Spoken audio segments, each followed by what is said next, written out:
capítulo 1 e versículo 1. Glória a Deus. Jonas, capítulo 1 e versículo 1. Louvado seja o nome do nosso Senhor Jesus Cristo. Aleluia. Aleluia.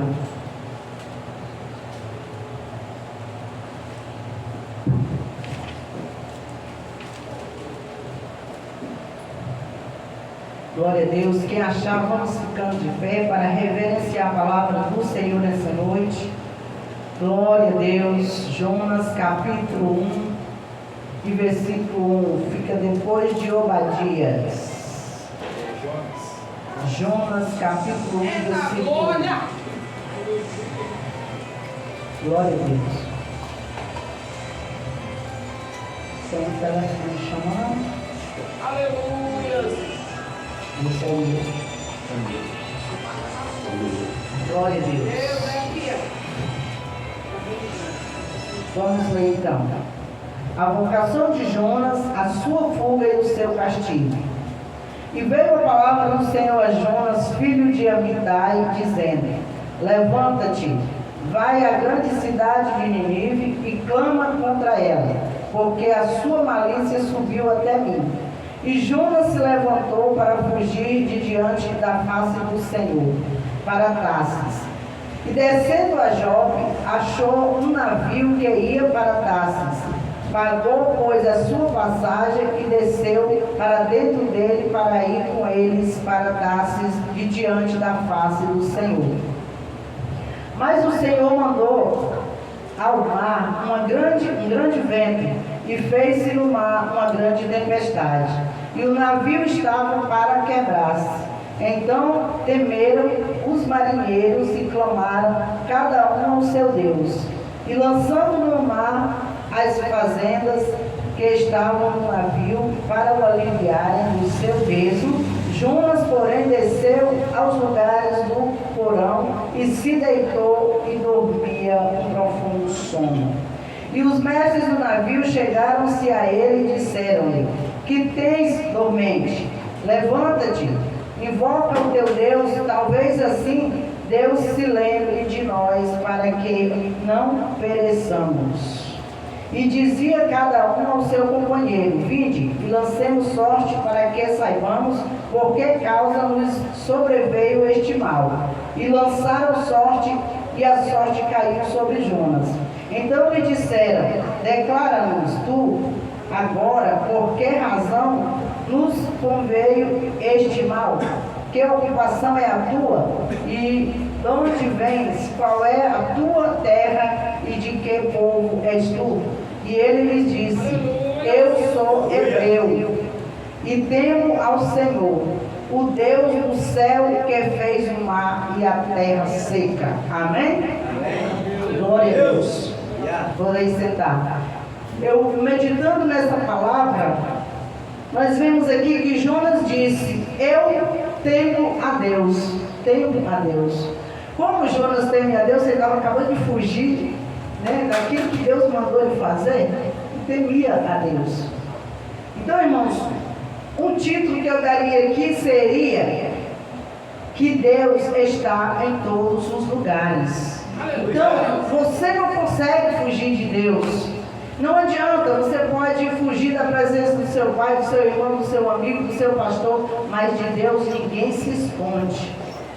Tem um louvor, quando meu filho era pequenininho, ele cantava e dizia assim: Jonas tentou fugir, correu e se escondeu, mas de Deus ninguém se esconde. Veio um peixe e a Jonas comeu. Então, quando a pessoa tenta se esconder de Deus, aí Deus envia o quê? Como está escrito aqui? Um castigo. Deus enviou um castigo sobre Jonas. Não, Deus é amor, Deus não castiga não. Não. Pois nós servimos a um Deus, irmão, que Ele é amor, mas também Ele é justiça. Então, se você anda reto com Deus, você tem a bênção é completa, porque Deus é fiel para te abençoar. Mas quando a gente vacila com Deus, irmão, se Ele tem propósito na sua vida, a Bíblia diz que Ele traz até pelos olhos, alguns olhos traz, pelo beijo ou pelo nariz, mas Ele traz. Então, Jonas era um profeta. Ele recebeu de Deus um mandado, mas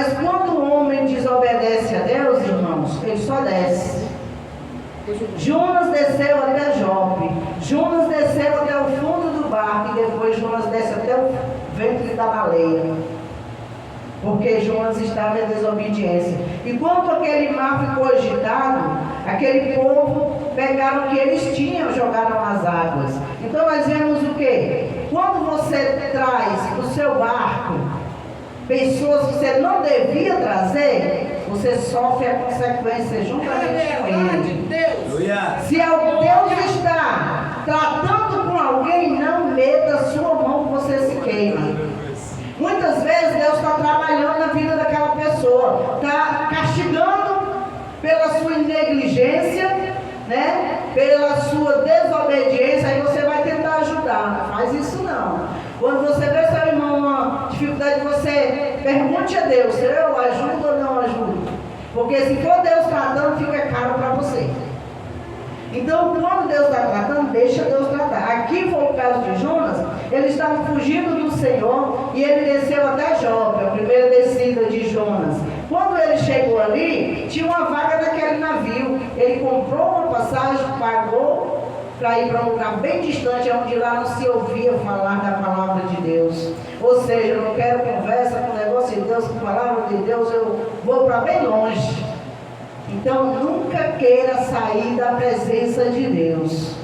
Muitas pessoas saem da presença de Deus porque não quer obedecer. Aí você sai da presença de Deus, você só cai. Você vai só descendo, descendo, descendo. Enquanto você não gritar por socorro, Deus não te levanta.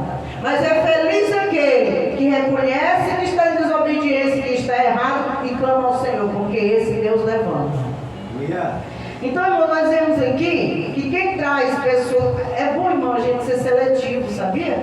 Não é pra gente, porque nós somos servos de Deus, você tem que pegar todo mundo, trazer para dentro da sua vida, para dentro da sua casa, para dentro da sua igreja. Não é não. Temos que ser mais seletivos. Esse pessoal estava tudo bem. Eles iam levando muita coisa daquele navio. De repente, entra ali o desobediente. Aí começa a tempestade. E começa e quase se quebra aquele barco. E o que eles fizeram? Começaram a perder os bens deles. Jogaram no mar.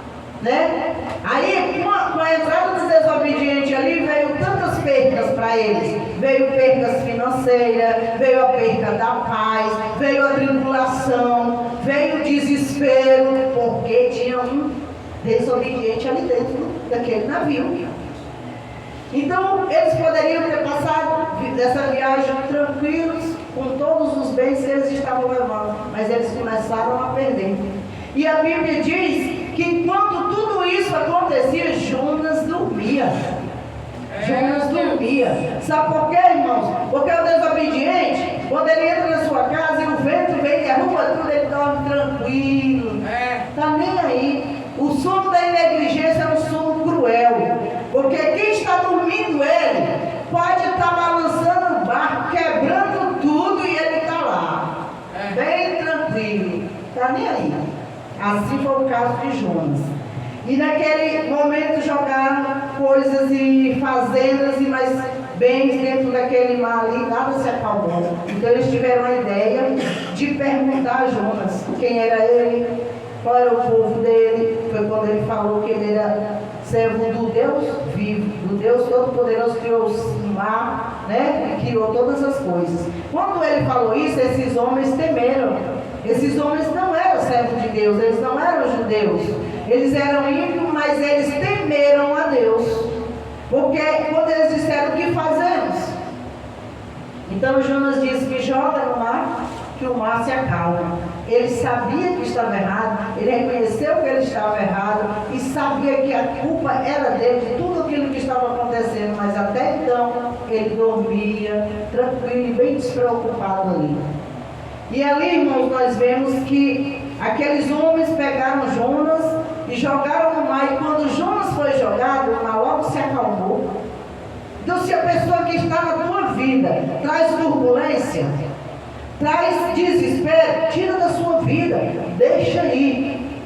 que aí o mar vai se acalmar e você vai se equilibrar, se erguer, se levantar e chegar no lugar onde você determinou que chegaria, como aqueles homens, eles tinham um lugar para chegar e por pouco eles não chegaram por causa de Jonas. Quando Jonas foi jogado ali no mar, irmãos, que ele desceu às profundezas do mar e um grande peixe engoliu Jonas. E as pessoas dizem que o peixe comeu Jonas, na verdade o peixe não comeu, né? Porque comer é mastigar e dissolver, não comer, ele engoliu inteirinho. Nosso Deus é tão soberano, tão zeloso, que mesmo o homem na desobediência, ele providenciou um peixe que não ia mastigar ele, mas ia só engolir. E o mais importante é que tudo está no controle do nosso Deus, e Deus ordenou aquele peixe. Não foi por acaso que aquele peixe apareceu ali, estava com fome e engoliu Jonas, não foi. Deus providenciou tudo isso. Mas eu te digo, Deus providencia sempre um escape para você. Mas não espera cair no ventre do peixe, não. Não espera não, porque o momento é difícil. Jonas sentiu desespero dentro do ventre daquele peixe. Porque, pelo que as pessoas falam, né, provavelmente uma baleia, que a Bíblia não diz que foi, mas a baleia é um peixe que ele engole inteiro. O tubarão não, ele estraçalha. Ela engole e o ácido dela, que tem no estômago, é que destrói o que ela come. Então, Deus ordenou, porque há um tempo aí aconteceu que uma baleia engoliu um homem, né? E quando tiraram ele estava todo se espedaçando já do ácido do estômago dela, mas ele ainda não estava morto. Então, o peixe que engole inteiro é a baleia, ele não mastiga, ele engole e o ácido do estômago dela que vai consumindo o que ela come. Então, aconteceu com Jonas. Deus providenciou exatamente aquele peixe que não ia estraçalhar ele, mas ia, né, ter ele seguro até o momento em que Deus dissesse, vai ali e vomita ele. Então, Deus preparou tudo isso para Jonas. Mas quando Jonas se viu no ventre do peixe, aí o que ele fez? O que ele fez? Se arrependeu. Orou. Naquela hora ele orou a Deus. E Jonas, quando ele orou a Deus, ele confiou que Deus ia tirar ele dali.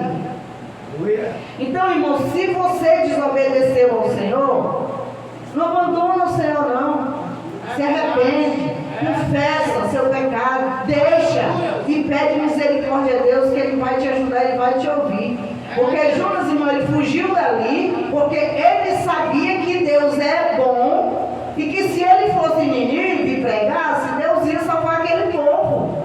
Ele sabia, e ali era um povo ruim mesmo, um povo mau. Então ele não queria que aquele povo mau permanecesse vivendo, ele queria que morresse mesmo, que Deus destruísse eles. Mas se ele fosse pregar, Deus poderia se arrepender, voltar atrás e salvar aquele povo. Mas ele, com toda essa maldade, todo esse pensamento negativo, quando ele caiu no ventre do peixe, ele se lembrou de pedir socorro. Ele quis salvação, ele quis viver, esquecendo que aquele povo estava querendo que eles morressem. Quantas vezes, irmãos, você vê pessoas que fazem maldade e você diz, é bom que morra mesmo, deixa morrer, não é nada com Deus não. Quantas vezes eu já vi pessoas fazer isso? Quantas vezes? Eu mesmo já falei isso quando eu não conhecia a Deus. Deixa morrer, não quer nada com Deus não, eu vou morrer assim mesmo. Né? Mas quando chega em você a morte, aí você sabe clamar a Deus. Senhor, me socorre, Jesus. Aí o Senhor é tão bom que Ele vai e te socorre, mesmo na sua desobediência. Começa a trabalhar na sua vida, né? Aí Jonas chegou aonde Deus queria. Mas aquele povo tiveram grande prejuízo por causa de Jonas. Amém?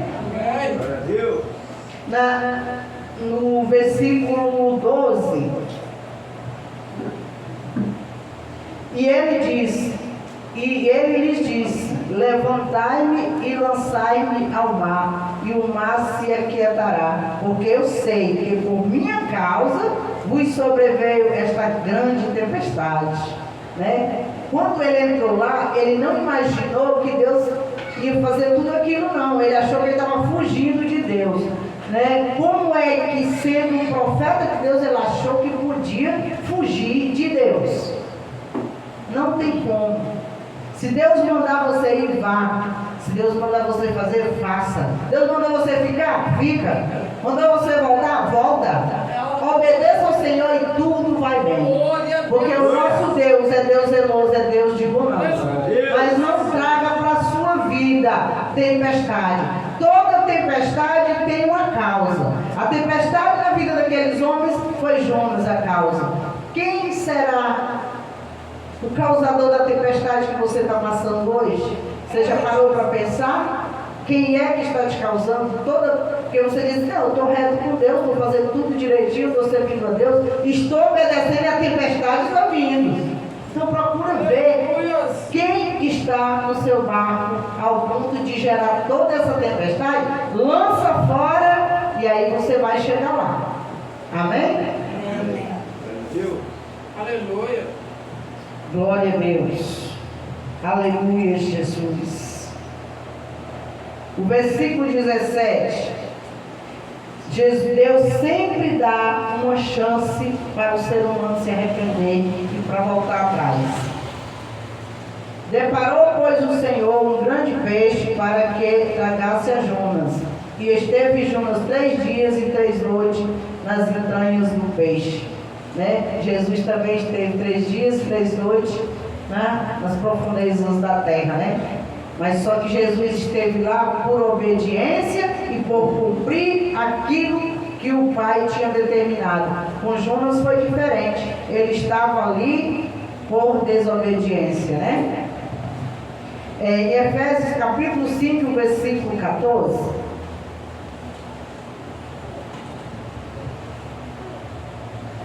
Efésios capítulo 5, versículo 14 diz: pelo que diz, desperta, ó tu que dormes, e levanta-te dentre os mortos, e Cristo te esclarecerá. Amém? Então, muitas vezes nós estamos dormindo, o som da negligência, você não entende o que está acontecendo com você, você não sabe o que está se passando, você sofre, mas você não se ergue. A palavra do Senhor diz que clama a mim e respondeste-ei, né? Jeremias 33, 3. Clama a mim e respondeste-ei, e anunciar-te-ei coisas grandes e firmes que ainda não sabes. Então o que é que nós entendemos? Quando Deus diz assim, ó, coisas grandes que ainda não sabe, então a coisa já existe. E por que você não está vendo? Porque você não está buscando. Quando você ora, quando você clama, aí Deus tira a venda dos seus olhos, te revela o oculto e o escondido. Aí você vai ver o que está sendo barreira na sua vida, o que está impedindo a sua caminhada, e Deus vai atender a sua oração e te dar vitória. Amém? Aleluia. No capítulo 2, o versículo 1.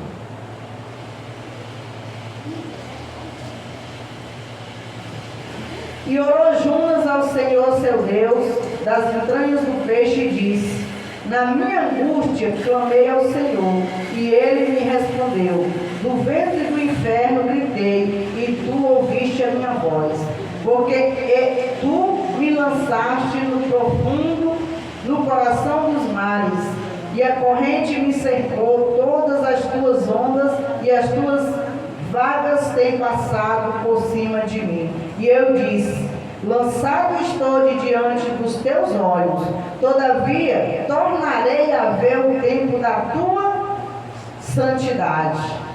Amém? Aqui quando Jonas orou, ele também confiou, ele tinha tanta certeza que o nosso Deus é bom, que o nosso Deus é misericordioso, que ele disse: ainda, né, estarei diante da face do Senhor. Então ele acreditou que orando Deus ia salvar ele daquele inferno ao qual ele se encontrava, que era o ventre do peixe. Então, irmãos, quando Deus quer, Deus faz. A palavra do Senhor diz, né, lá no Salmo 139, a palavra diz que se você descer as profundezas, o Senhor te vê. Se você subir as alturas, lá o Senhor estará. Então o Senhor está em todos os lugares. Ele está em cima, Ele está embaixo, Ele está dos lados, Ele está atrás, Ele está na sua frente. Qualquer movimento que você fizer, Deus está vendo, porque Ele vê todas as coisas. E o bom de tudo isso, que quando eu medito na palavra do Senhor, agradeço a Deus, é que Ele a todo momento olha para mim, olha para você, para quê? Para cuidar de nós, porque Ele é zeloso. Ele olha para você porque Ele cuida de você. Então vigia para que você não faça o que é desagradável ao Senhor, porque nesse momento Ele vira as costas para você. Quando Jesus sofria ali na cruz do Calvário, Ele disse: Deus meu, por que me desamparaste? Deus não desamparou, Ele simplesmente deu as costas para Jesus, porque Ele não suporta ver o meu e o seu pecado que estava sobre Ele, porque Ele levou sobre si o nosso pecado. No Salmo 39, versículo 7 diz assim: para onde me irei do teu espírito? Ou para onde fugirei da tua face? Se subir ao céu, tu aí estás, e fizer no Seol a minha cama, eis que tu ali estás também. Então Deus está em todos os lugares. Então agradeça a Deus, porque Ele está te observando, Ele está te olhando. Você não está sozinho nessa luta, você não está sozinho nessa prova, o Senhor está contigo. Em todos os momentos Ele está com você. No momento que você se sente mais fraco e que você diz: eu não aguento, eu não posso, é a hora que Deus está mais perto de você, porque Ele nos conhece e sabe da nossa fraqueza, até onde nós suportamos, e o nosso Deus, Ele não prova além das forças. Quando Ele vê que você não está suportando, Ele cessa a sua luta e lhe dá vitória. Mas para isso, é necessário que você clame ao Senhor. Amém? E não tente fugir da presença dEle. Obedeça a palavra de Deus e você será bem sucedido em tudo na sua vida. Amém? E eu agradeço a oportunidade em nome de Jesus.